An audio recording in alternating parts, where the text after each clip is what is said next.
नमस्कार सबैलाई नमस्कार छ ल देश विदेशमा जानेहरूलाई सन्देशको लागि यहाँ मैले भिडियो बनाउन गइरहेको छु। सबैलाई नमस्कार छ है। हेर्नुहोस्, हामी धेरै दिन कुरा गर्थ्यौँ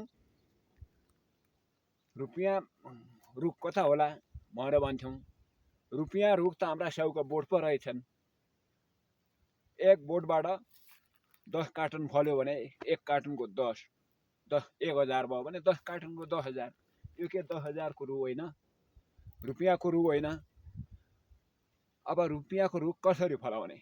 समयमा काटछाँट गर्ने, समयमा घोडमेल गर्ने, समयमा पानी हाल्ने। तनाम रुपियाँका रुख यहीँ रहेछन्।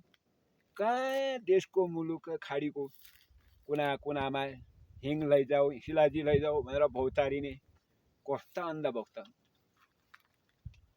ल हेर्नुहोस् त, रुपियाँ रुख कति फल्यो।